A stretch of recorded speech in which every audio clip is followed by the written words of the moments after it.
So if you look at Canada and the state that Canada is in, both economically and socially, where we have hundreds of illegal aliens coming to our country, and instead of being turned away, the government is putting them on welfare and giving them free shelter and free housing, paid for by the taxpayers, of course. Then we have thousands upon thousands of refugees coming to our country who end up getting welfare, free housing, free shelter, free dental care, free laptops, free college tuition, all of those stuff Canadians don't get, and paid for by the taxpayer, of course. Where we have billions of our tax dollars going to other countries. We go to Indonesia. The first thing Trudeau did, one of the first things he did, was to give billions of dollars to Indonesia to help them fix their infrastructure. And then it goes on from there. Billions to third world countries to help them fight global warming. Billions into a fund to help promote feminism. An international fund to help promote feminism. Millions to help rebuild Syria and Iraq's economy. And then $10 million to go to a terrorist who blew up 2 soldiers. Then we not to mention our debt. And all this is happening where we have a very huge debt, and this country is on the brink of bankruptcy. And if you ask any Greek person, you'll know that being on the verge of bankruptcy, or being bankrupt and being a slave to your debtors, is not a good place to be. In Ontario, we have our public schools teaching our children all sorts of disgusting things, that there are more than 2 genders, which is a lie. It is a complete and utter lie, but it's there to make the LGBT crowd feel good, I guess. That's probably what they're doing, and they're using our children. They're trying to brainwash our children, and this is all on our tax dollars. Parents can actually have their children taken away if they tell their children that there are only 2 genders. And then you hear people, right-wing conservative people, talking about, well, it's the problem is socialism, or the problem is communism, or Trudeauism, or the refugees, or the illegals, and if we just get rid of Trudeau, or if we just get rid of this, it'll all be over. But the problem is not Trudeauism. The problem is not socialism, or communism, or the refugees, or the illegals. The thing that these guys fail to mention, like whether it's on the Rebel or Freedom Report or all these right-wing stuff, the problem they forget to mention, and you're only going to say it here, you're only going to hear it from me, the problem with Canada is Pussyism.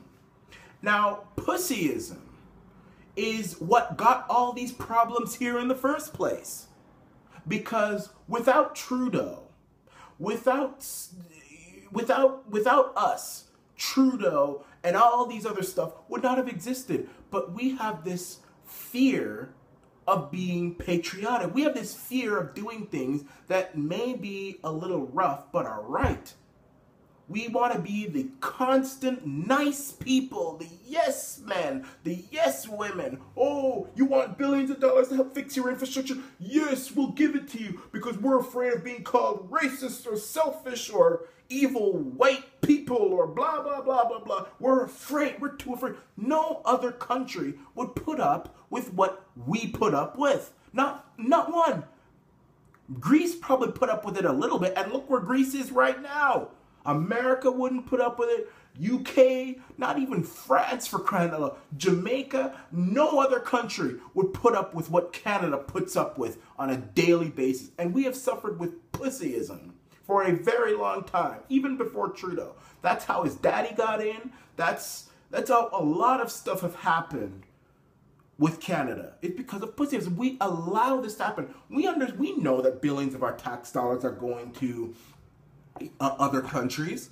We know that we pay more on taxes than any other expense, and most of the tax dollars are going overseas or to refugees or to illegals, and we're not happy about it. Most Canadians aren't happy about it. And yet, you look at the polls, and even though the polls have shrunk for Trudeau, he's still ahead because of Pussyism.